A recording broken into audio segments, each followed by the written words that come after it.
Good to see you.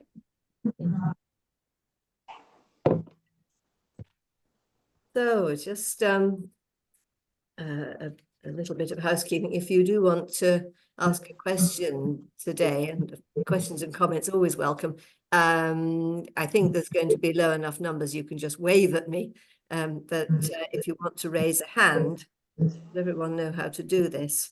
And can I even find out how to do this in this moment? It's in reactions, isn't it? The raise hand and the lower hand, that little smiley face at the bottom. So yes, who has everybody here got my book? Who has the book? Yes, and I have it on Kindle. You've got it on Kindle. Oh, great. Yeah. And Sam hasn't got it yet. Sorry, Edward. So no worries if you haven't. And so most people here know my work. There's a few people who don't. Have you seen some of the webinars or the podcasts I've done? No? Yes, I've seen some. You've seen some, yeah. Yeah, see, they're all up there on my website for anyone who wants to check them out. And so does anyone not know my work at all? Edward, what brought you in? Do you know anything? Well, I know you because I saw you sometime in YouTube in some interview. Oh, yes. And perhaps in Congress, but I never went to your lesson. Right, yes. Yeah, so I just know your name, but I didn't work with you yet. Yet. Yes, good. Yes, okay. So I'm going to talk for 15 minutes or so, and then we'll do some explorations as part of that as well, and we'll be coming back and opening the discussion and doing an exploration, and then I'll talk a bit more. So we'll sort of come between and without, to and back, as it were. So I started as a zoologist. I read natural sciences, and I was only ever interested when the animals were whole and alive, because my life is. And I started a PhD, which was absolutely wrong for me, and my use completely fell apart, and I nearly had a nervous breakdown. And that's what took me to my first lessons, and it just saved the day. And they were with a Carrington teacher, for those of you who know about lineages, and it was gentle and it was quiet and it really sorted the crisis. And I realized quickly I wanted to train, and I trained with McDonald teachers. So that's the other major stream of the technique. And that was very different. There were strong pulls, and the training was very vibrant and confidence building. And I even put on 7 pounds of muscle on my back, which was amazing. And then I finished my training and started to practice. And very quickly, my use fell apart again. And I just was in bits. I couldn't handle the dynamics of lessons. And I thought, I need some more input here. So that's what took me to Miss Goldie. And for those who don't know, Miss Goldie was one of Alexander's very first teachers. She started back in 1927. And she was 86 when I went to her, and she was quite a dragon. She was ferocious. And she told me in no uncertain terms I knew nothing. I was degrading the name of Alexander's work in teaching what I was saying, and so on. And fortunately, I knew how to put a magic raincoat on, as I called it, and keep the invective at bay and just hear the basic truth behind her words, which was, you know nothing. You think you do, but you know nothing. So, okay, that's fine. I thought, well, if she can see the mess, maybe she can sort it, because nobody else can. So I stayed with her. And I treated the original, my initial lessons with her in the way I had learnt to as a pupil, which was very quiet and very passive, letting myself be worked on and just letting it all be done for me, and got told pretty quickly this was not okay. She told me I was not thinking for myself. She said, "You haven't begun to think for yourself away from here." That was lesson 6. She had me in tears the entire lesson. How many lessons have you taken with me so far? 6, Miss Goldie. So it was pretty fierce. And that lesson, I thought, part of me was thinking, I could just walk away from here. I don't need to take this abuse. And then another part of me thought, I'm going to show this old bat. So I went home and I went to pick up my kettle, and normally I would just have, lunged at it. And I thought, no, stop. Let's do what she tells me to do. Let's start this thinking process. So I stopped and I brought myself to quiet, just present with the room like she taught me to do. And then I just let my hand move without me getting involved with it. And somehow it contacted the kettle in a whole different way, and the kettle lifted in a whole different way. And I thought, wow, that's different. I had never experienced anything like that. And so I came into relationship with my kettle. It wasn't me organizing my use and then doing something with the kettle. Somehow I was in relationship with the kettle, and my muscles responded to the weight of the kettle. Because you know how sometimes you go to pick up a kettle and it just shoots in the air because you thought it had got water in it and it hadn't. Or other times you go to pick it up and again you imagine you know what tones it is and it doesn't shift because it's got more water in it. And in this responsive use, the kettle just lifted because my muscles worked out the amount that was needed. And this was profoundly different. And then I moved very differently. So when I went back to my lesson the following week, I was sort of all agog to tell her what happened. She already knew. She could feel that my use was different, that something had begun to change, that I'd begun to think. So I got to stay. I suspect if I hadn't made that shift, she'd have chucked me out. And I have met people who were chucked out. She was, like I say, she was fierce. You could do that if you're 86, I suspect. Can't get away with it when you're younger. What she told me was that she'd reversed the primary, this reverses what we learn, because we learn how to organize our primary control. We learn how to free our necks and then send our heads forward and up, back, lengthen and widen. We organize our primary control and then we lift our kettle or whatever. Whereas this reverses it as a discovery process. And she told me this was the process Alexander used, that he came to quiet, he let his body move into this responsive action. And then in that moment, he discovered, oh, wow, my neck frees, my back lengthens. And so she gave me to understand that Alexander was rediscovering primary control as he was making a cup of tea, for instance. He'd be rediscovering primary control and discovering more about it. Because I'd always asked the question, how did Alexander discover his method? And I received some very sort of shrug-off answers early on. One teacher, senior teacher, told me, oh, Alexander was a very clever man. We can't do that. And I thought, fudge, you don't know. So this is sort of one of the ways in which some of what Alexander was doing hasn't come down to us.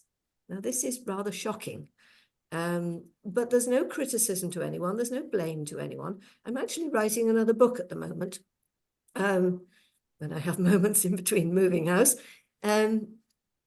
on how the technique itself actually evolved, because there's a number of history books out there actually looking at Alexander's history, but nobody's really tackled how the technique itself evolved. So that's what I'm looking at. And there's a number of things he was doing early on that we've sort of lost somewhat, and we need to put it back in again. So a lot of my work is about just that. So anyone like to comment so far on how this sounds? Because it might sound a bit outrageous or it might sound exciting. Edward, would you like to? Sorry, your speech bubble flashed. Anyone like to comment on? That's all right. If no one's.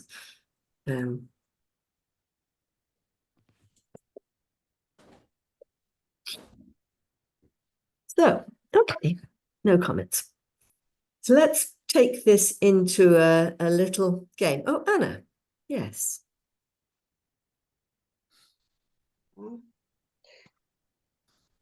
I have acquired very useful new knowledge in the past period.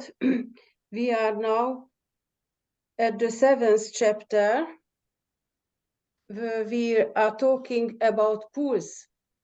This topic is is new to me and to my students as well. I'm glad that the book was also published in a German translation, so it will be easier for me to study because I know German better than English. For now, I am dealing with the knowledge alone, but later I will definitely have a partner who speaks German and I can practice with him.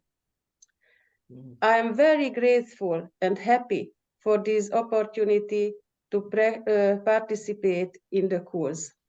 Thank you. Thank you, Anna. Thank you. Yeah, Anna is incredibly brave. She's doing the book study club, even though her language is Hungarian. And yeah, I don't know quite how she does it. Yes, thank you, Anna. Let's do a little bit of play on this, a little inkling of this discovery process. So let's discover how to free our own neck using the eyes. So if you just want to, you can stand or sit, but I want you just to look out at the room and just receive what you see. So often we sort of go out and we grab the room, if that makes sense. And I want you just to receive what you see. And for those who like visuals, you might imagine a feather on your nose, a great extendable feather, reaching right out to what you're looking at and coming back to you. So as you might let your eyes float gently round to the left, the feather is brushing across what you see. So I'm looking at my light and then the feather would brush across the wall, because normally I would just jump my eyes from the light to the door handle, say, because if we just see objects, that's what we do. But if you let the feather brush, it feels the texture of the wall as it passes. And if you let your feather just gently swoosh and tickle along what you see, you might feel the textures. You might sort of get some more sense of what you're looking at, to be aware of the smoothness and the lumpiness of some bits and the roughness of some bits. So you're starting to receive more information up along your feather, whereas normally we just think, oh yeah, light, door, window, whatever.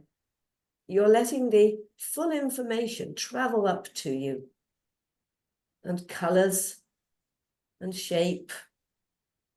And you might find that as you let your feather gently brush along, and you're very much staying the other end of the feather, that your head gently moves, but it organizes itself. So just notice for a start whether your eyes actually want to move in this gentle way following a brushing feather, or whether they want to actually kangaroo along. They want to go jump, jump, jump, jump, jump. Anyone's eyes want to do that? Yes. Yeah, my eyes used to do that a lot. And then the other thing is when we stop them jumping, they might just sort of fix on a point and, okay, what's that? Or they might stay too long there and then glaze and stop seeing anything. Anyone noticing their eyes doing that?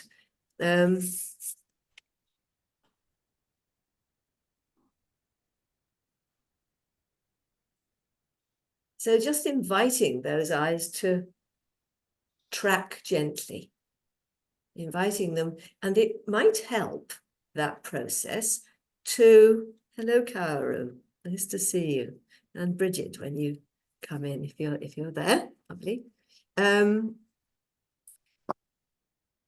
It might help to think that nose feather actually coming right through to the back of the brain. You can even rename it as a brain feather, coming right through. Hello, Bridget. Hello. We're just doing a little exploration for Bridget and Kaoru. We're imagining a feather on our noses, that goes right out to what we're looking at.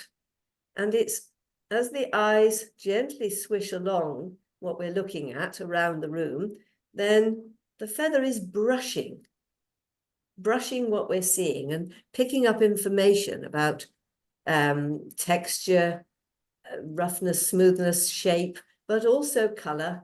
It's all streaming back up the feather from us to us. So we're in relationship across space.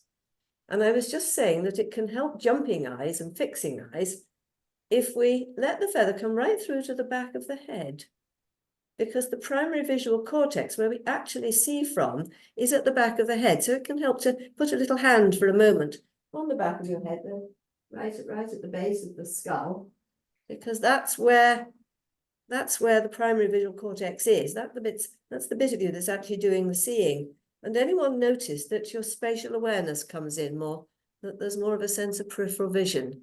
Yeah. And so you're just letting that peripheral vision come streaming in, and then see whether you notice that it also brings in more of a sense of yourself as you're looking out of the room, because normally, again, we just jump out at the room and we lose any sense of self. We just somehow are with the world and we've lost our own presence. Whereas if that nose feather comes right through to the back of the head, you've got a sense of the volume of your own head. You're seeing through the head and then out through the room to what you're looking at.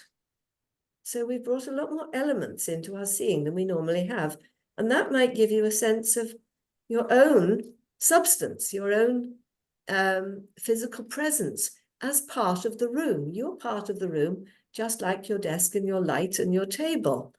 You're part of the room too. So just being aware of that. We're spatially present to everything, including ourselves. So there's several elements to vision here. We've got that sense of self, we've got that peripheral sense of the entire room, and then we've got the detail of what the nose feather is actually brushing. So come back to our nose feather, keeping this sense of self, sense of room, and let that nose feather just tickle its way along the wall, brushing, sweeping along very gently. Let your eyes follow it. Does that help the jumping for those who had kangarooing eyes? Yes, good. Yeah, so just letting it all sweep along. And what happens to your head? Does it just naturally turn as you are doing this? And so you're not having to think about turning your neck or turning your head.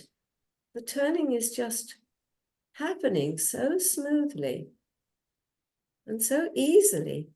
You are just naturally using that second joint down, the axis joint. Without even thinking about it, you've freed your neck. This is one of the first things I teach to pupils in their very first lesson, is how to free their own necks because you see, we've got out of the way. We're not trying to interfere with our necks in any way. We're not sending messages to the neck, which I think most of us know very quickly can end up in us interfering with our necks. We've tapped into, I think, the process that dogs and cats use, because dogs and cats don't have to go around thinking, I'll free my neck, let my neck do less or anything. They just look and smell and sense things with their whiskers and hear. And that in itself organizes the neck. You see, we have this amazing principle, biological principle, and it's a general principle for that matter. Constellations organize, stars organize, molecules organize.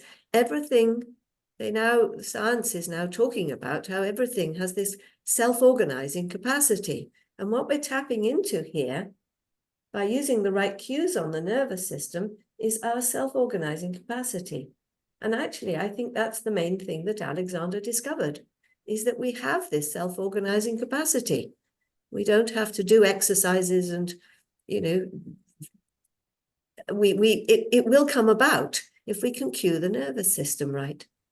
So let's discover the atlanto-occipital now by just letting the eyes now gently go down the wall or the bookcase or whatever you see, just let that nose feather, instead of going left to right, now it's just gently going down a little bit, and then coming up a little bit, and down again,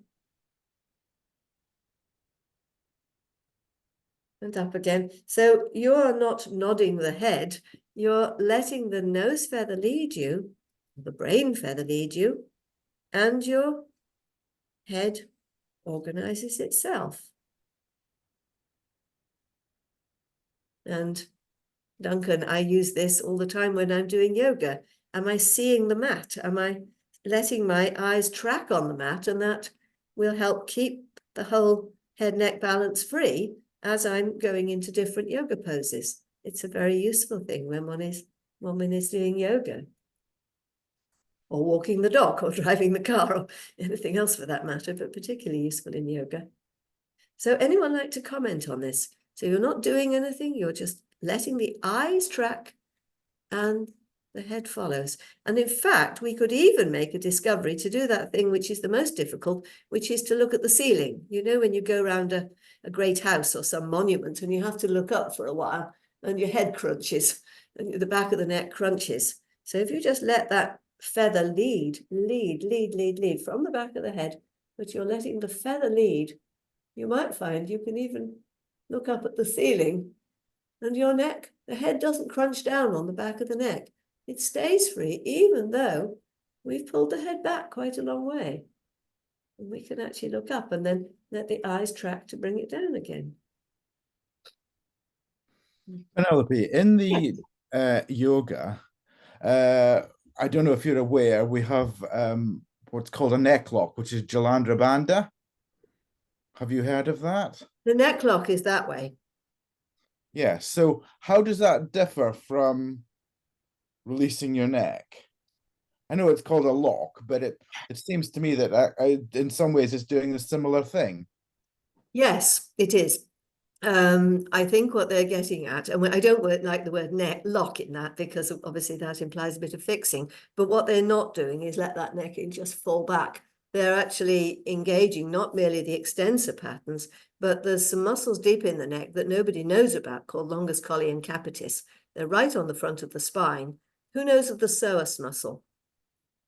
Yeah, the psoas muscle is deep in the core of the lumbar region and the pelvic region, and that of course is holding the lumbar spine. It's helping to hold the lumbar spine in extension. And these muscles in there, I call them the psoas of the neck. And when we really get the deep line of the body engaged, because we're using the pelvic locks as well, you know, there's I forget the Uddiyana Bandha. Thank you. That I can never remember the Indian names. The diaphragm coming up and the pelvic floor coming up. When then you activate this one as well, and it helps bring the whole body into extension and tone.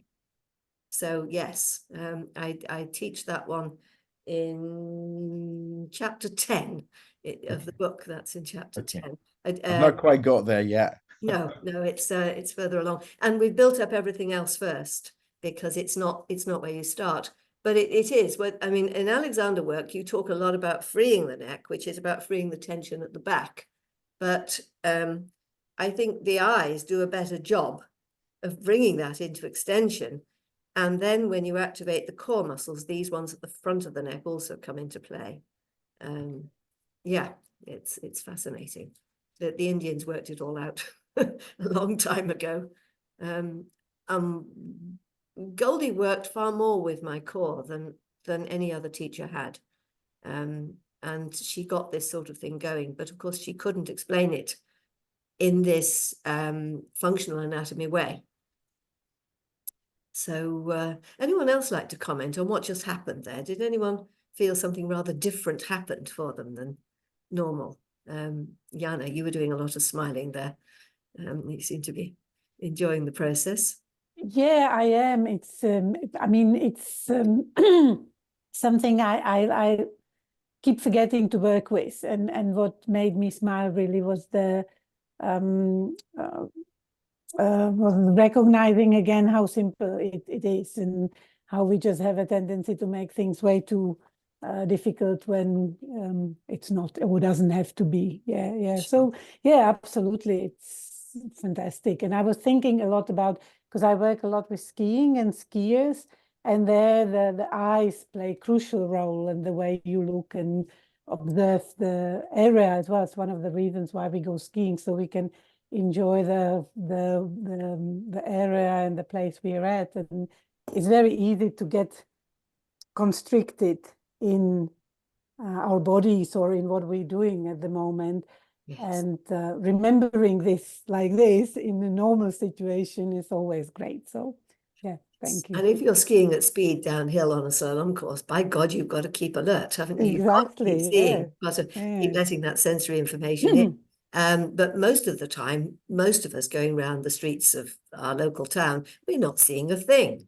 We're off in our heads working out what we're having for dinner or something, and bumping into people or falling off curbs and then blaming the wonky plavestones, whereas actually we could be blaming our own lack of focus. It's interesting because I'm watching I have a little grandson, he's 2.5, and he's already started imaginative play. And here's this whole virtual world coming in for him. And it's like, we don't know that dogs and cats don't have it, but we presume they don't, that they stay. Sorry, I've had a cold, courtesy of the grandchildren. So my voice is a bit rough today. And the animals stay present and tiny children stay present. And then he's starting into this virtual world. And, how long will it be before he stops paying attention? And that's what we're up against. But our ancestors, when they were going around their rainforest, I mean, could they really stop paying attention? Because in that landscape, you might step on a scorpion any moment, or, pick a leaf that's poisonous or whatever. I suspect our ancestors stayed a lot more aware than we do. So we're really getting back to our evolutionary roots here and letting the body organize. And I start the book, for those who read it, with the story of going to Borneo and seeing this amazing movement with people who were much more in their natural environment. So again, anyone else like to comment on how it was? Edward. Well, I just have a question. It's not about the exercise, but about the eyes, because I meditate and I do it with the eyes closed. And I just would like to know what is your opinion about this, because I think so sometimes it helps me to connect with something deep, but also, like, I don't know if somehow I start to pull down, and I get like confused. I'm not sure if I'm just finding a different part of myself, or I'm losing myself in this inner thing. Yes. Do you understand what I know what you mean, indeed. Yes. I understand that to be present to the internal environment and the external environment together is a Zen ideal. And to me, and Zen, of course, is very similar to Alexander in that it's practicing meditating in the daily life. So I think it's very wonderful to be able to go into a quiet room and shut off all the external distractions, to be in a quiet room, to shut the eyes, so that we can find that deep layer of quiet in the system. Nothing wrong with that. But it won't work going around the supermarket. And I think if one can learn to keep the eyes open and to let, by thinking about this brain feather, I think you can let, and this sense of space, I think you can just let the visual information come to you. And I think they call it soft eyes when you do work with the eyes open. They often call it soft eyes, don't they, with meditation? So you're just receiving the information rather than, again, usually if we're in a supermarket, we're going, oh yeah, biscuits, beans, this. We're jumping out at the world. Whereas we want to be just letting that world be received. And that is an amazing meditation in itself. How does that sound, Edward? Yeah, nice. Yeah, so it's something to develop, I think, because then you know that Zen ideal that I think Miss Goldie really was to be able to be in that meditative state, going round the shopping the supermarket, or, you know, catching a bus where one can just receive and be much more in the flow. So that's very much where her work was headed. Hello, Samaya. Good to see you. Yeah, who noticed their heads just organizing themselves to turn both that way and this way? Was that different, Juliet, to what you've experienced before? Yes, I thought the things that I've done this exercise or a similar exercise in the book, but I hadn't appreciated the texture side of things, and also the feather coming from the back of the brain was interesting. Yes, that's not in the book. Yes. Yeah. And I noticed I get a lot of tension in my left eye, and I felt like it was doing less when my left eye was doing less when I was doing this as well. Yes, nice. Yeah, because again, your left eye wasn't working to get the world, it was just letting it receive. Yeah, yeah. Kaoru or Bridget, would you like to comment? Kaoru? Yeah. You're muted. Do you want to unmute? Can you unmute yourself? Can you unmute yourself, Kaoru? Can you unmute yourself?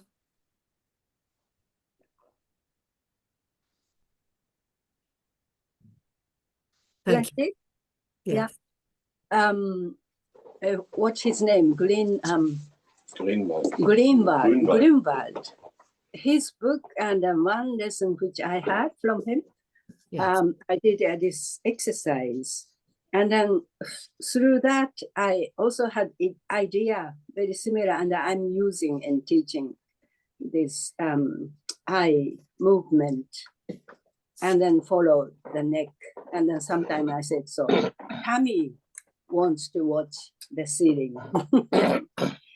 So it was very, very nice to that you also are lighting and then showing us. Yeah. Yes, I think there's a number of us that have discovered that the eyes and the other senses, for that matter, are what lead primary control. So I have worked with Peter. I'd done Bates' work before I went to Miss Goldie, and I think it was very helpful because I already knew about that sense of coming present, and I think it helped me to understand what she was teaching.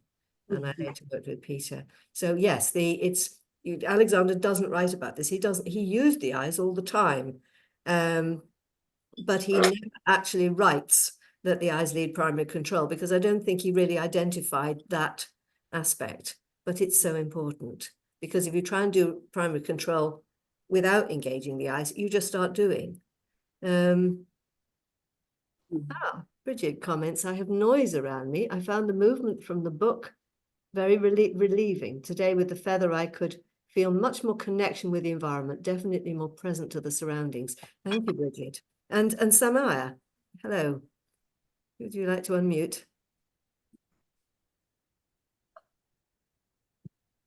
Good morning to all, and thank you for the invitation. What about if someone is disabled, as in the eye is not a tool they can use? What will be your advice to them to enjoy the exercise as well as benefit from it?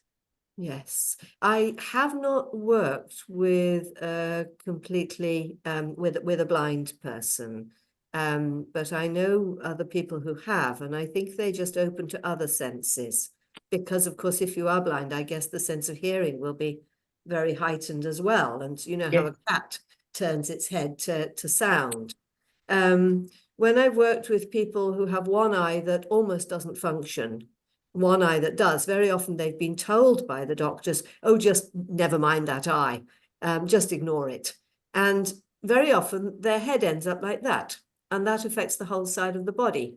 And so I tell them, just be aware of what light you have coming in through the eye. Let it work, even though there's no information, but there is light. And it's amazing how it helps everything rebalance.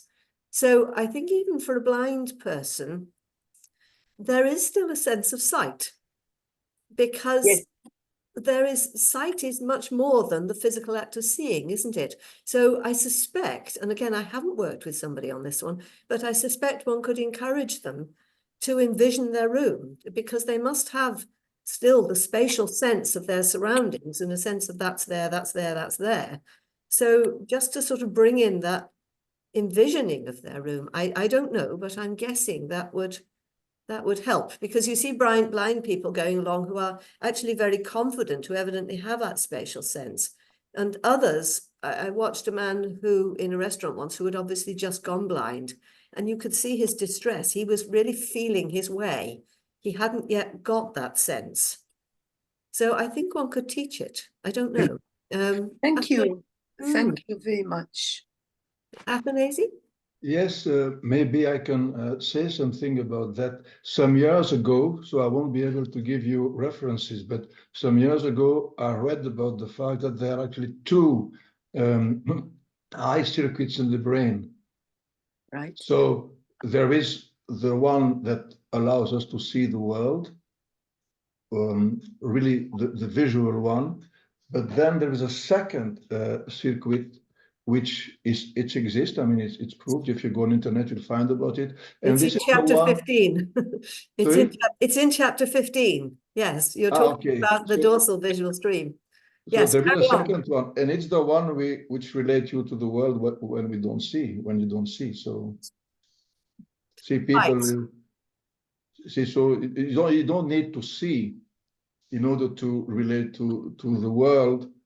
Still visually, if your eyes are open, of course, even if they don't see consciously, they still perceive the world. Huh? From The dorsal visual stream is yes, a conscious process. It's true. Whether it works with how it works with the blind person, I don't know. no, but there are two. There is- It's another circuit. It's another circuit again. Okay. There's Yeah, a second that makes circuit. perfect sense to me, because there's the ventral visual stream, which gives us information about apples and, that names things, and this dorsal visual stream that gives us hand-eye coordination. See, they know, for example, in hospitals where we've got blind people, if somebody is not nice with a blind person, actually they notice that when the same person was not being nice on purpose to the person comes, the moment this person enters the room, the blind person actually perceived it unconsciously. Mm-hmm. Yes. Interesting. Yeah, there's a lot we don't know, I think. Yes, exactly. Yes. Anyway. Thank you. Let's move on. That's an interesting discovery, interesting exploration. Because what we've done so far is very much about perception and thinking. And Miss Goldie's work is often portrayed about come to quiet. Did anyone notice how quiet your whole system became as you did that little activity? That everything somehow calmed down. And so come to quiet was one of her core things that she said over and over again. And most people who've written on Miss Goldie's work, that's what they've emphasized, is the come to quiet and then use your brain, do the thinking. But her work wasn't just about that. She saw that my strong back, that I was so proud of after my training, that could sit up and had that extra 7 pounds of muscle, that was actually a fix. And she collapsed it. So there I was, I'd done my training, that I was trying to be a teacher, and suddenly I was back in a slump. It was horrifying. And then over the next 6 months, she rebuilt it from the inside out. She rebuilt my core. And it was a whole different biomechanical model than I'd encountered from any of my previous teachers from any of the lineages. So she built this new integration of core. She built new strength in me that I'd never had before. And she didn't focus as much on the head neck as most teachers. She focused much more on my torso. She was forever tapping my ribs and tapping me around the hips. And what's this about? This is different. And so she was integrating the different parts of the core into a different relationship to each other, and relating my torso to my legs in a way they'd never related before. And did anyone see my Facebook post on, do you think Alexander slumped when nobody was looking? It's a little bit of a funny. And of course, I think most of us would assume that actually, probably he did, because, you know, how many of us, if we admit it quietly, sort of have a little bit of a collapse sometimes when nobody's looking and we're feeling a bit tired. But I don't think Alexander did, in the same way that small children don't. Small children don't slump, do they? They just sit up. If they're tired, they lie down. Because he had rebuilt that biomechanical balance, that integration that is present in a small child. And this is what, again, we're getting back to, is this much more integrated biomechanical balance, which has a very different model to the one that we're given as the standard way of doing things. So I worked with her for 4 years, and it was a very different way. So there's these two themes to the Alexander work that I think have been a bit lost. One is this different way of approaching primary control that is a discovery process, and the other is this different biomechanical use. And they're actually two sides of the same coin. Has anyone read Katie Bowman's work? I mean, she does that biomechanical use, the different, but she muscles it. You know, you do this with your shoulders and you do this with your neck, and you ramp. There's an awful video of her showing you ramp the head by doing this. No, thank you. It's just putting a load of more tension in the system. And so we need the come to quiet, this discovery process, to go with this biomechanical use. And then we put it together and find what FM had. So after I finished working with Miss Goldie, I was very ill. I had chronic fatigue that would from time to time come back and bite me. And I had a year out when a few years after I finished with Miss Goldie, and then again after we moved to Ireland 8 years later. And it left me very weak. So I started on a discovery process of what really was happening. How do we find this for ourselves? It took me to a lot of other teachers. I went to John Hunter's workshops. He got things going. He was the one who put me onto Goldie in the first place. And he introduced me to natural breathing, Alexander's very first work. He also introduced me to Erica Whitaker, another of Alexander's first teachers. I already knew the Bates technique, as I said, and then I discovered Peter Grundle's work. A teacher called Bob Britton, some of you may have come across, and he introduced me to functional anatomy, and that was a very exciting development. Jessica Wolfe, I already knew the natural breathing, but I've also worked with Jessica Wolfe, of course, who does more on natural breathing. I discovered craniosacral therapy, which introduced me to the idea of tensegrity and this balance of everything with everything. That introduced me to Thomas Myers's book on muscle trains. Does anyone know that book?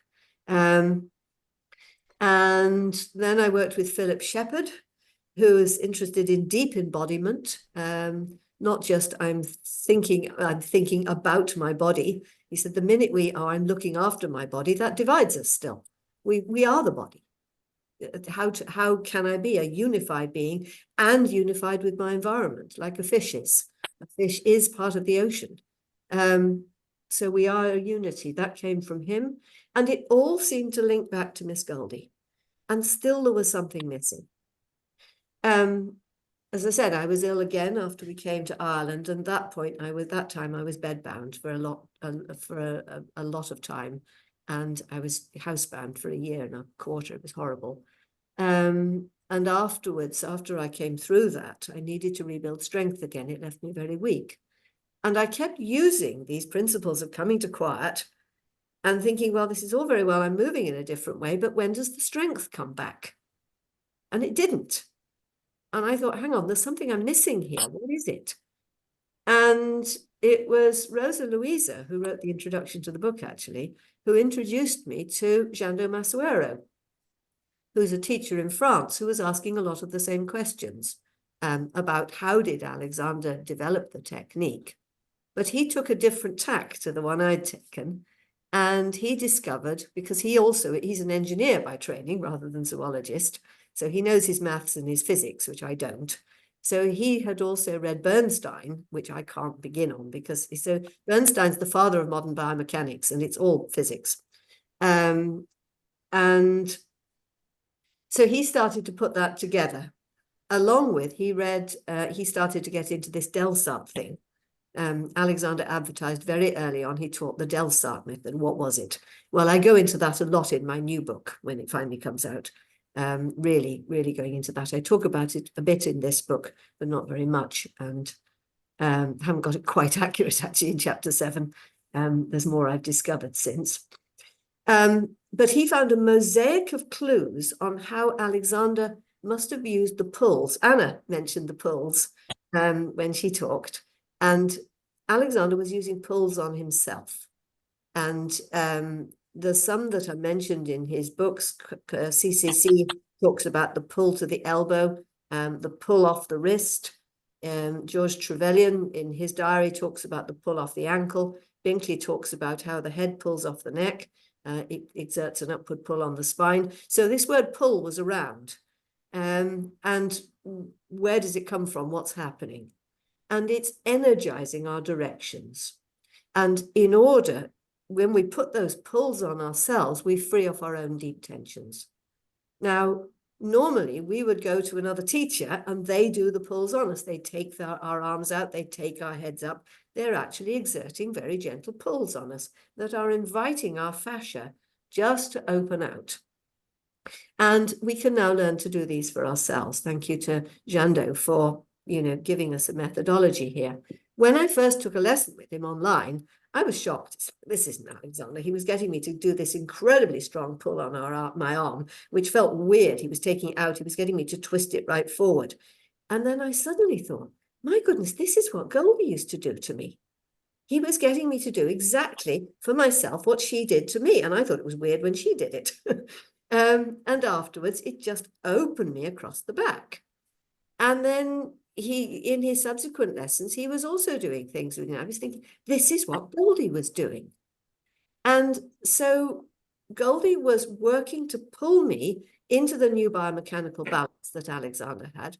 And Jando had worked out the same thing by looking at photos of Alexander working. And I believe him because it was what Miss Goldie was doing. So here's some pictures. I'll just put a share up and these are pictures from the book. Can you see that? Mm-hmm. Yep. Yeah. So this is what we assume the body looks like. This is how most anatomical drawings are made. But if you look at it carefully, you'll see that there's a bit of a curve in the lumbar spine. And this part of the back is actually behind the bum. Well, that can't be right.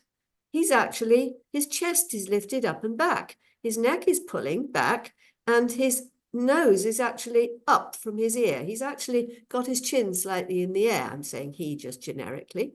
And so the whole of the back line of the body, this myofascial line all the way down, is tight. No wonder most people have tight hamstrings. And then if one looks at what happens when one lengthens the superficial front line. Hang on, that's not worked. Let's try again.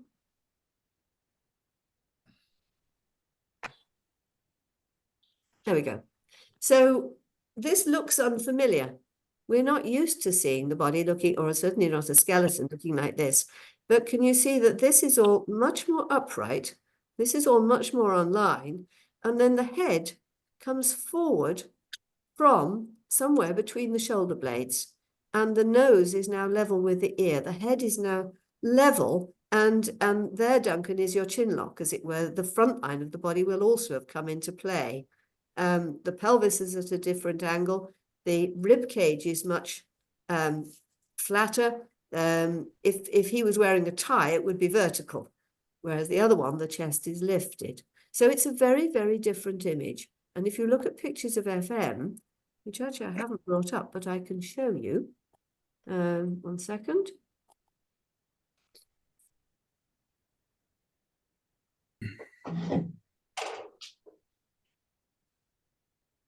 So, hang on, where have we gone?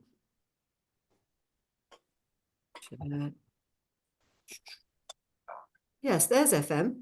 Can you see him? And look how vertical his tie is.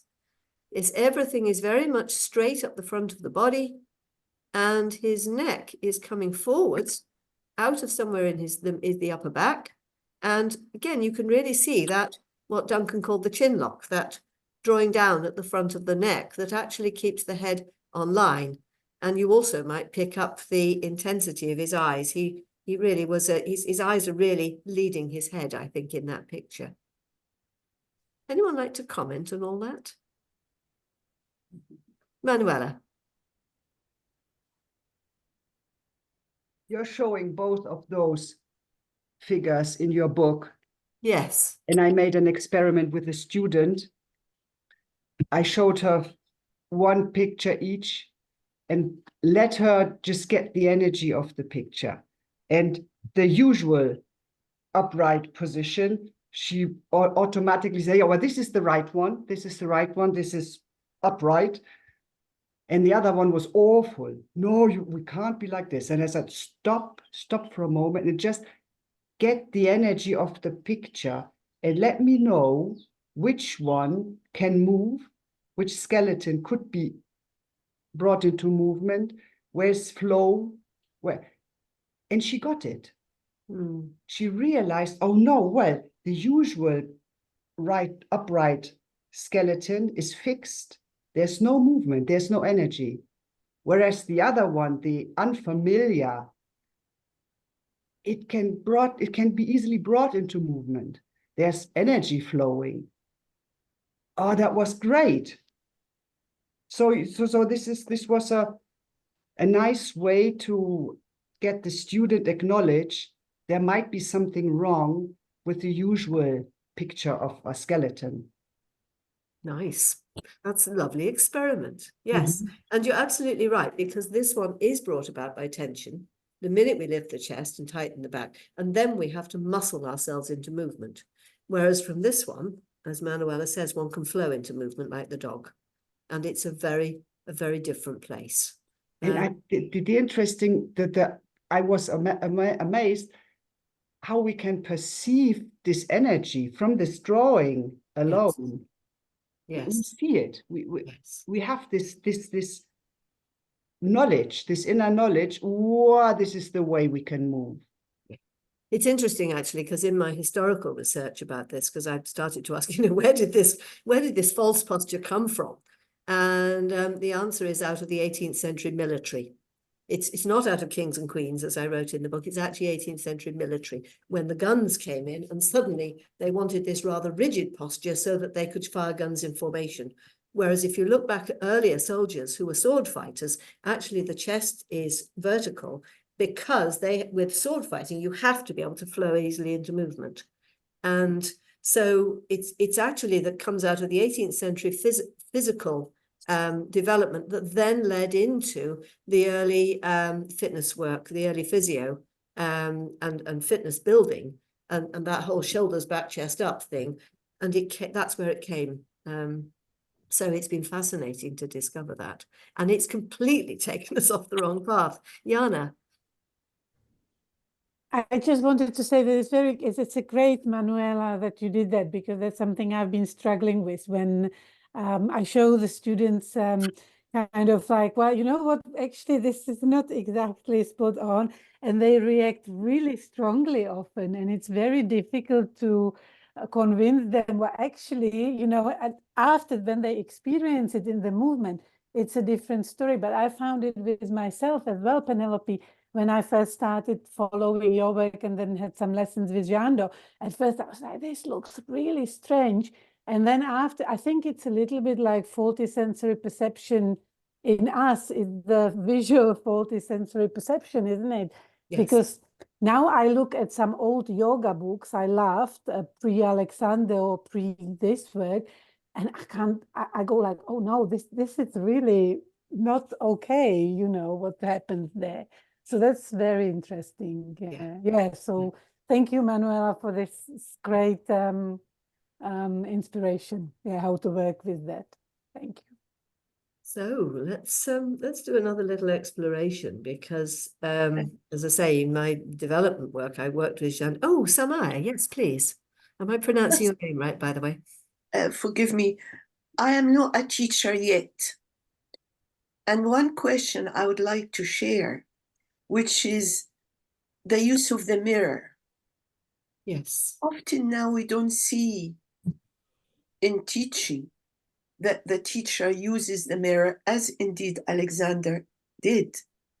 Is there a reason for reducing the use of the mirror? I think it's because we don't understand it. Again, I think, you know, in this historical work, did you hear I'm writing this second book on the history of how the technique evolved. And way back, Alexander did this Delsart work, I suspect even before he started, when he was as part of his acting training, is my guess.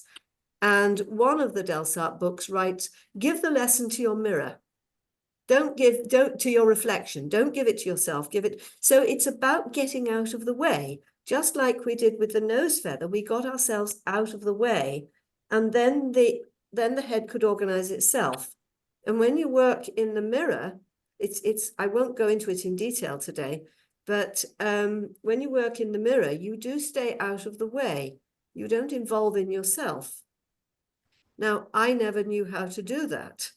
But Marjorie Barlow writes somewhere, and again, I've lost where, but it's somewhere in the Examined Life, project your directions was one of Alexander's favorite phrases. And if you project your directions into your reflection in the mirror, instead of thinking, I'll free my neck, you tell your reflection to free your neck. It's extraordinary. It really changes things. So we'll we won't necessarily work with a mirror, but we'll have a go at that in a moment and see if it makes sense. Thank you for that question. Are you a trainee then, Samaya? I am indeed, and I ask myself now, when I get more training and meet people like yourself, is it the case that Alexander used mirrors? Is his strength?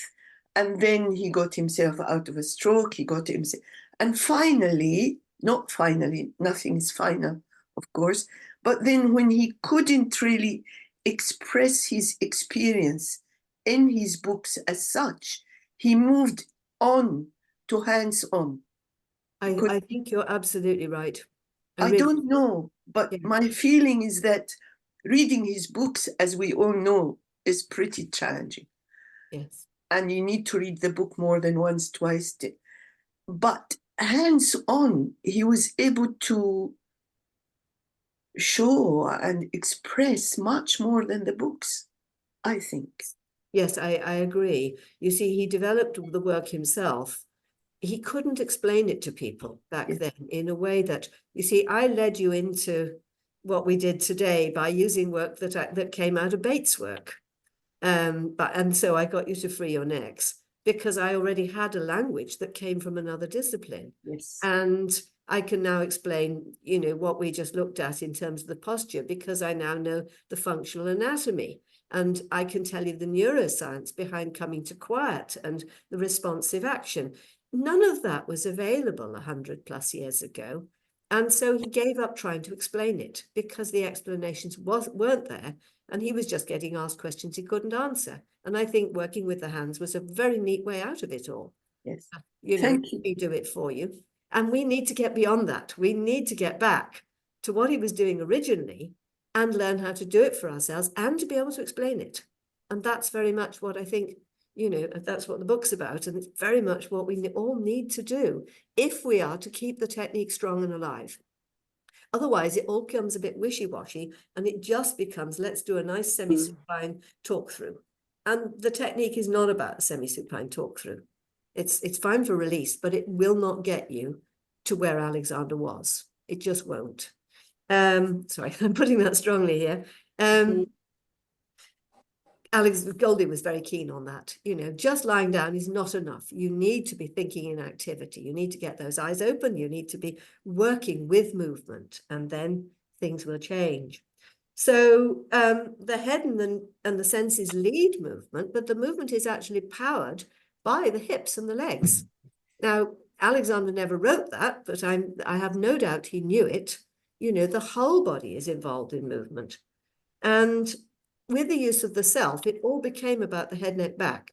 And I think we lost this, this work on the torso that Goldie was doing with me that is absolutely crucial to get to this different place biomechanically.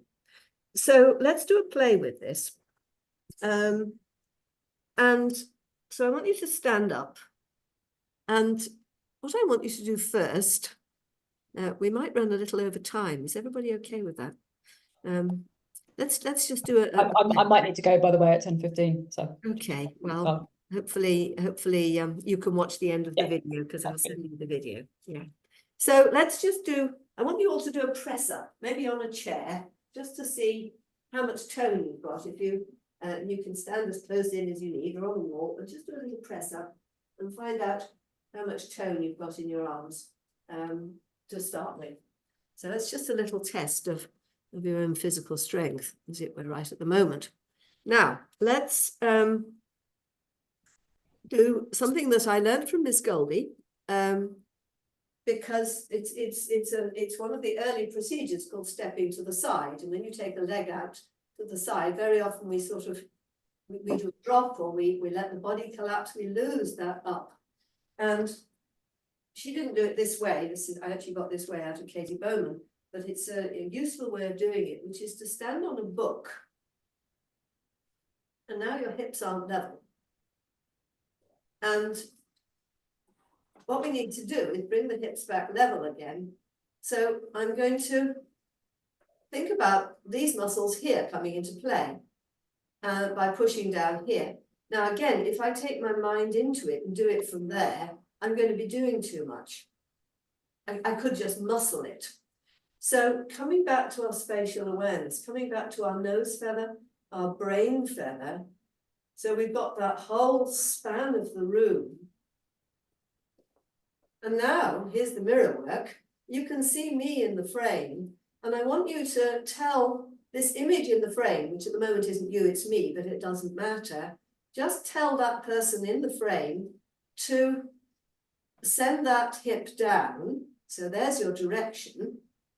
So we're sending the direction, projecting the direction to the reflection or to the image.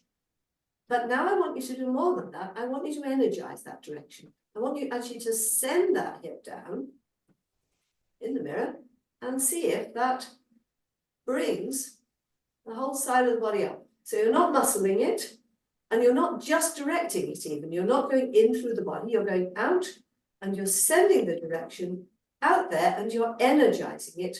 And if you put your other hand there, notice whether that whole side of the body is lifting up. So we've not just woken up the hip laterals, as I call them, which are an incredibly important part of support of the body, but we've actually woken up the whole body. And we need this every time we take a step. I was watching somebody walking, pushing a pram the other day, and it was fascinating. I was watching behind her, and it looked a nice, relaxed walk, but it was just slightly, every step, slightly the hip bulged out, and that side of the body sagged. And that's what most people are doing. And it's not what's supposed to happen. We're supposed to be lifting up. Every time we take a step, the body needs to stay stable. So how are we doing? You can try it on the other leg as well. It's just put the foot on the book and then just being aware of where those muscles are. It's the back of the glute here and the gluteus medius, which is here. And you're sending that hip down, but send it into the mirror. Keep your spatial awareness, send it into the mirror, and then energize it. Send direction, send energy through it. Carrington actually talks about we need to energize directions. It was amazing that I found it in him. And he picks up that Alexander has a footnote about it in Use of the Self. That when he talks about sending directions, he's talking about energizing, not just directing the muscles, but actually the mechanisms, as he calls it, but actually that they have to be energized in order for something to happen. Change is made through movement. Just lying down and thinking directions doesn't work it. How are we doing? What discoveries have we made? Anyone like to tell me what happened?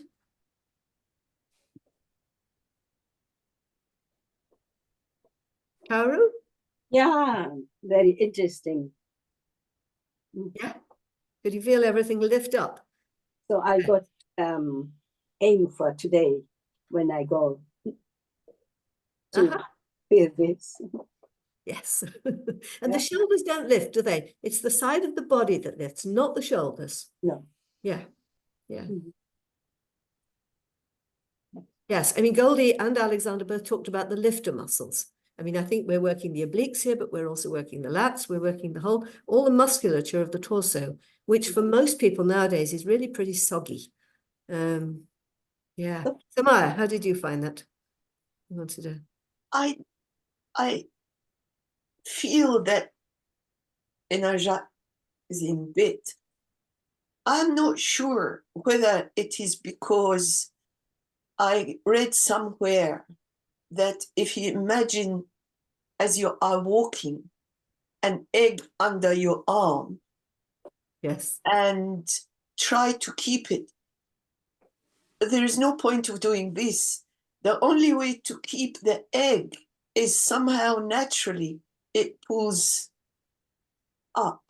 yes. I don't understand, but Yes, we'll do it. We'll do the second part of it in a moment, which will tell you more about the egg. I know the egg. It's I don't know. But as I said, I'm not a teacher. I am being trained. Yes, that's fine. That's lovely. Thank you. You're welcome. Anyone else want to comment? Edward, how did you find this? It's useful for violinists. Yes, it's useful to lift all this. Yeah. But to me, I'm a bit confused. Why do we do it? So I didn't get it. Like, why are we on one book? And so because then you think that one part is lower than the other, and what we want is to just by direction go up on the like both. That's what do you want? Or Yes, we're bringing the book is simply a useful device to activate those muscles in the side of the hip more easily, because those muscles are pretty asleep for a lot of people. And again, as I'm sitting here, if I deactivate those muscles, down I go. And then even as I'm sitting here, I'm going to send that crest of the hip down, and then I'm going to energize it, and up I come again. So the book is just a useful device that really shows us how to activate it. But obviously, it's just a starting point. Getting people doing it just from standing, I found, is harder. The book's useful. Does that answer the question? yes. Yes, and then the whole side of the torso. You see, we talk a lot about the front and the back, but we need to talk more about the sides of the body. They're crucial. Jana. Yeah, I just wanted to say that it's really what I found really useful in this exercise is that it really brings in the connection from the floor or from the foot up, and I think that's something we do tend to leave out a lot in Alexander being so concerned about the head, neck, and then the other end of the thing, the system is sort of forgotten, which again in skiing is like you have to work with your legs no matter what, as well as with your head together.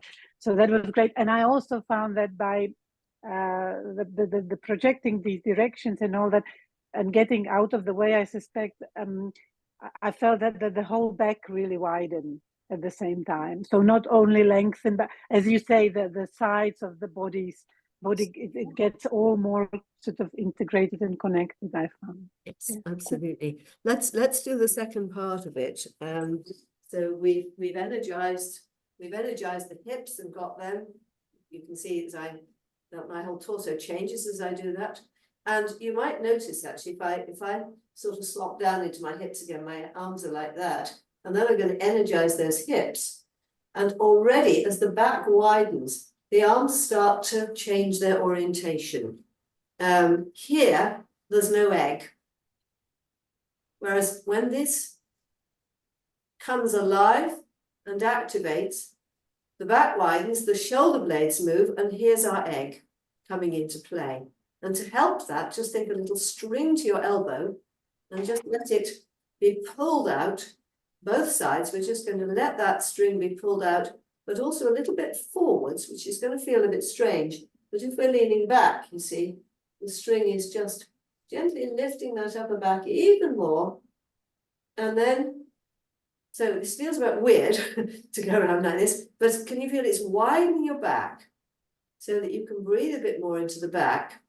Now we're going to just bring the third pull in, which is this pull to the wrist. We just think about a little on the deviation. So I'm sending my thumbs to the ground, even as my elbows are still out, I'm sending my thumbs to the ground, and then letting my hands lengthen down. Still, these are lengthening down. I'm sending those down. I'm sending all these directions to the mirror. And now I'm going to go into my push-up again and see how much more strength and tone I can bring to it. And I noticed a huge difference. So I've gone through that rather quickly, but there's another advert I put out about toning up your biceps. And anyone get what I was after here?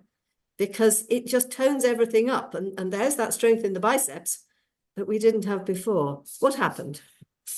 Jana, did you find that? Or Karen? Yeah. Well, Jana first. Okay, well, just quickly, yeah, absolutely. And it's really amazing, the breathing, the connection with the breath, how much I think that helps also with the strength, because suddenly there is no extra holding, which might interfere with the power, I think. Yes, yes, absolutely. That flow of breathing just helps integrate everything. Kaoru. Yeah, I noticed the changes when I did this movement. Then my ankle goes much down on the floor. Ah, nice. So we made the changes up here and something changed in the ankle. Isn't that, we are just such an integrated being. That's lovely. Yes, something lengthened up off the ankles. That's really nice. Yes. So even though we're sending the hips down, something lengthens up off the ankles. That's absolutely how it's supposed to be. Yeah. Lovely. Juliet, do you want to say something before we, oh, and then Edward? It felt magically different. And I don't quite know what was going on, but it did feel very different after doing that. Yes. And when in the book study club, we work through this, because we've gone through this in like 5 minutes today, but in the book study club, we take it session by session by session. We really build up your body, you know, a session by session, so that by the end of the whole process, you have a very different body to the one you started with. Yeah, so it's do come back and watch the end of the video if you can't stay. Edward. Yeah, well, I felt the activation of everything, like. Great. Yeah, lovely. And the strength that then comes out of that. So, you know, we have this whole sort of bad idea of strength. It's all about holding too much tension. Actually, we need strength. We need strength to maintain this good tone in order to have the right balance. Samaya, did that make sense of the mirror work for you? I need to take my time. I felt that I was not quiet enough to feel all that. I think in order to feel it, the whole system needs to be quiet. And I was not at that stage yet. Yes. So sure. I would try it. Yes. But thank you. Well, as I say, we had to take it in a very short time today. But what we, as I say, in the book study club, we take it week by week. So let me tell you a bit about the book study club, which is that you know, we work systematically through the book. For those of you who've got the book, there's an awful lot of it. There's 200 explorations, and we work slowly through them. And everybody has a study buddy who wants, and so you're working with somebody else in between sessions, not merely getting them to talk you through it so that you've got somebody helping you go through the explorations, but also, and this is so useful for teachers and for trainees, you're already learning to verbalize it yourself so that you can take somebody else through it. And this builds up the other side of our work, again, that I don't think the classic hands-on training well enough develops, which is our observation and our ability to articulate what the pupil needs and to give them instructions, directions that will help them to bring it about for themselves. So it's a very different skill set, which is so useful. And obviously it's the only way one can work online, but it then becomes really useful in hands-on work as well, when one's in the room with somebody, to be able not just to use your hands, but also to be able very clearly to articulate what the pupil needs and then get them to feed back. So it's a marvelous training process. Each week we, the clubs meet every 2 weeks. So each time we read a certain amount of the passages and then work with them ourselves. And then we go through that in the club, answering people's questions, watching people do it. And I'm talking people through it. There's been a lot more discoveries since, because the book was out now over 3 years ago. Since then, I've worked with several hundred teachers and done a lot of brainstorming, and pupils as well. And a whole load of new different ways have come in, like the brain feather, to make it more accessible, clearer. We've found other muscle groups that aren't in the book, like the defibrillator, which are amazing for stability. So there's all sorts of new discoveries come in that, again, I share with you in the club. People also bring questions who are teachers of, how do I deal with this with a pupil? And, you know, my colleague is doing this, what's happening, and so on, which can be very, very useful. And people also bring their own problems, of course. People bring their own scoliosis, their own breathing problems, and there's a lot of individual help for people who come to sessions. And not everybody can make the sessions. Some people can't make them at all. And so there are always a lot of people working from the recordings and occasionally sending me an email saying, can you help with this? And I do. And so it doesn't matter if you're in Australia and could never make the sessions, or working at that point, it's still possible to follow along completely, and I can still pair you with a study buddy, or some people bring a friend and they do it with a colleague or a friend. And for pupils, those of you who are pupils, we pair you, if you want, with a practice teacher. So some of the more experienced teachers, or even the new teachers, can take on one of the pupils as a safe place to explore, because it can be quite a leap to try this very new stuff for yourself and then take it straight to a paying pupil. Can feel a bit scary. So it can be really useful to have a practice pupil that there's not the same investment, and that they know you're in a learning process. So it's some people really take to working without hands. Other people carry on entirely using hands, but have much more clarity about what they are doing with their hands, and much more clarity about how to instruct the pupil. I think modern pupils are not willing to be as passive as they were 100 years ago. People were happy to have it done for them and to take months over it. The modern pupil, I find, within the end of the first lesson, they're saying, this is lovely, and how do I do it for myself? And I think we have to be able to tell them. And this, again, is what we can now do. Everything that happens in a lesson, we can now teach people to do it for themselves at home. Within a couple of lessons, my pupils are taking themselves in and out of chairs in a different way. They're bending to cupboards within a few weeks in a different way. They know how to bring this stuff around for themselves, and which is fantastic. We work with walking, we work with bending, lifting, and so on. We cover everything. So the next club starts on the 13th of May, and it's going to run at 2 o'clock UK time, which will be 3 o'clock in Spain, and I don't know where other people are. I keep the price very cheap. It's €25 per month, or for those who really don't have very much money, you can pay 20 a month. And because it's a subscription payment, you can just, if you're not sure if it's right for you, you can jump in and have a go and try it for a month or 2 or 3.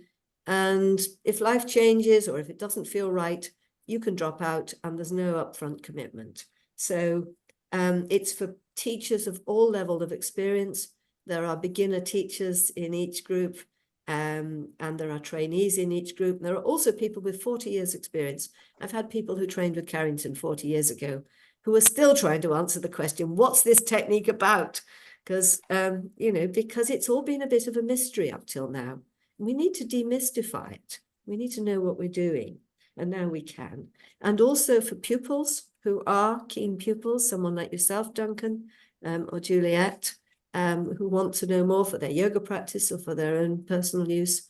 Again, it's lovely to have different levels of experience to share in each of the seminars.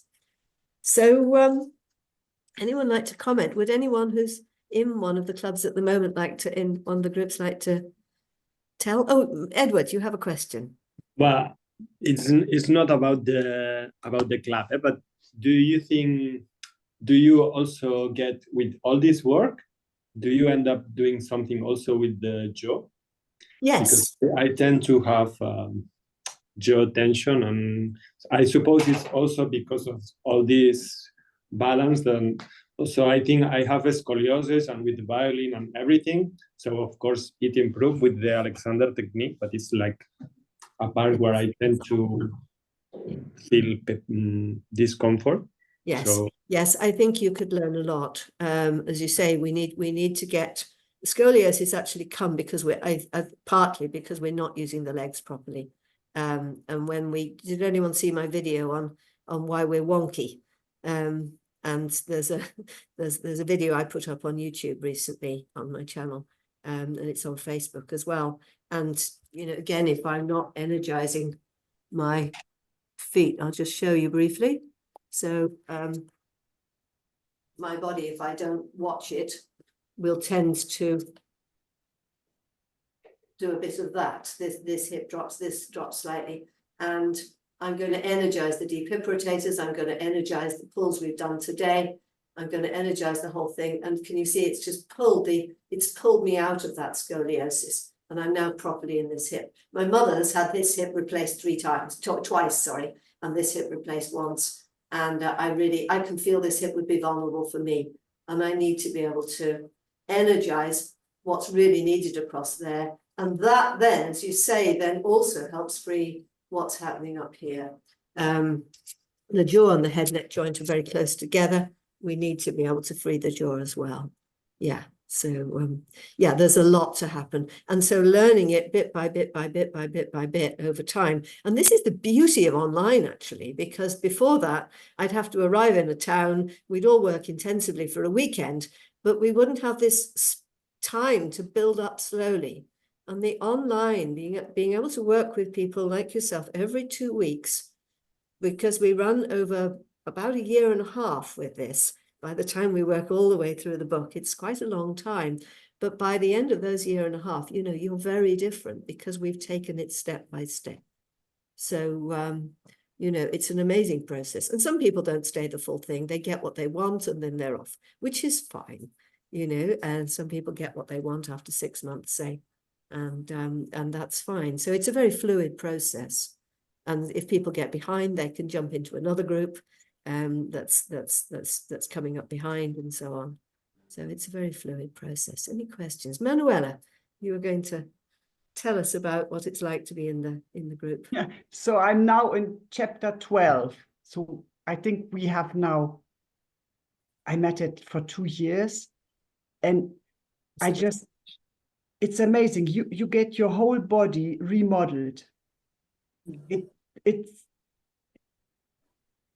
It's in a way, in the Alexander technique, I think the one of the most difficult parts is that you arrive at a position, not at a position, but at a different organization in your body, which feels weird and strange. And you have to have the mental capacity to stay with it and accept it as being good. Those pulls we do, they are so weird. Never ever would I have arrived at this level of change with a teacher that is doing it for me, because the teacher can't know this amount of change, that it would have taken me, I don't know, years, decades maybe. But when now I'm able to really trust to do it, and it involves pain sometimes.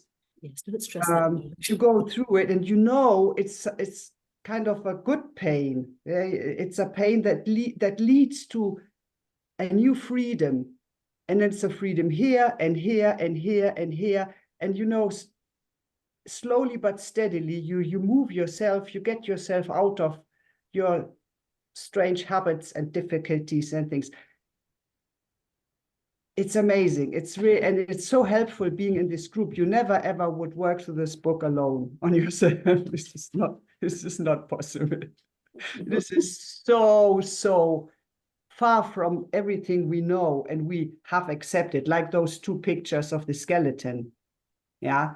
So I can recommend this, the whole process. I think it's the method or the arrangement that you go through a book and you meet twice every second week, and you have a partner or several partners to work in between, to pose questions. And this is a really, and online you don't have to travel, you have no expenses.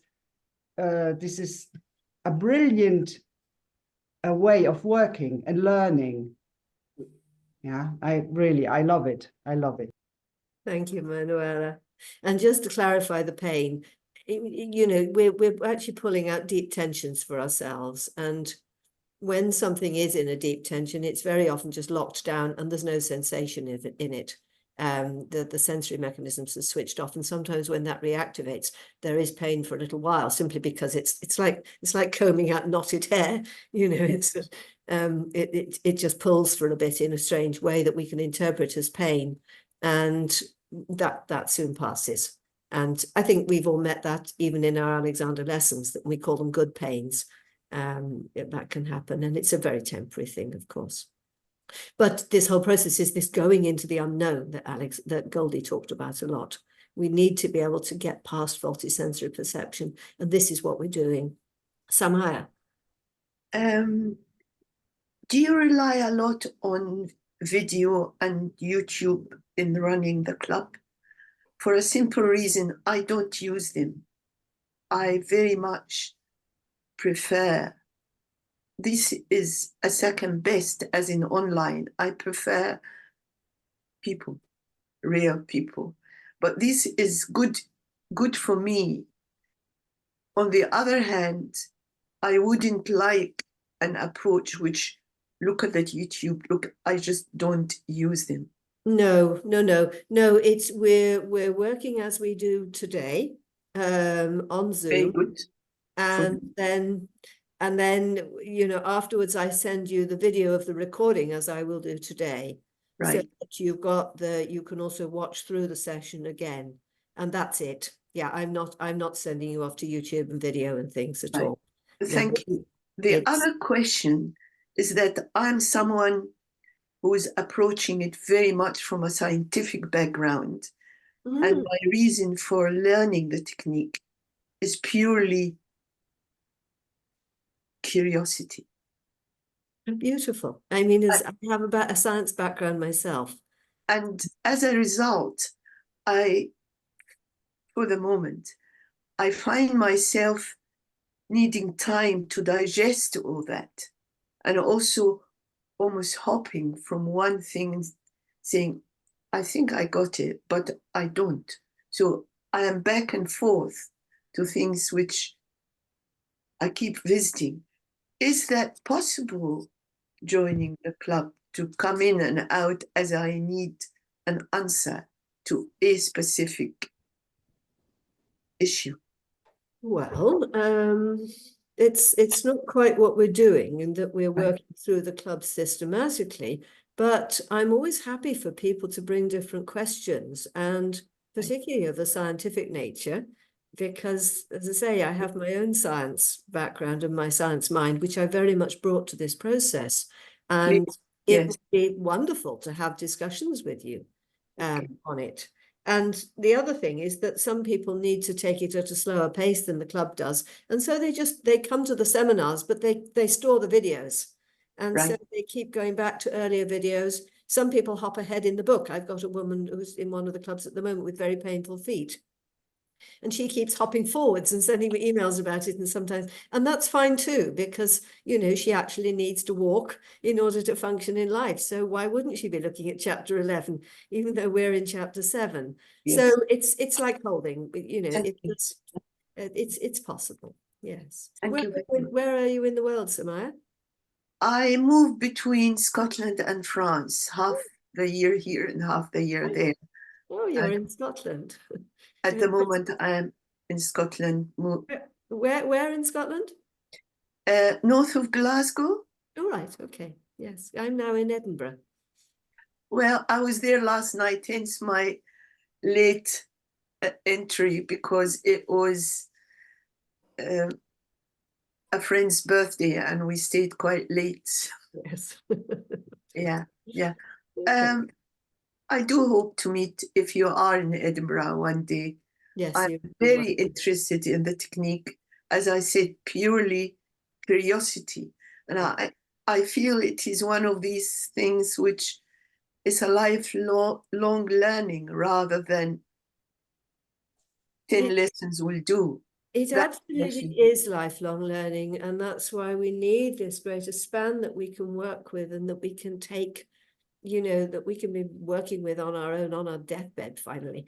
You know, Alexander was using it to the end, and so was Miss Goldie. There are amazing tales of her in hospital at the end. Kaoru, how are you doing there? Yes, I'm very, very, very interested.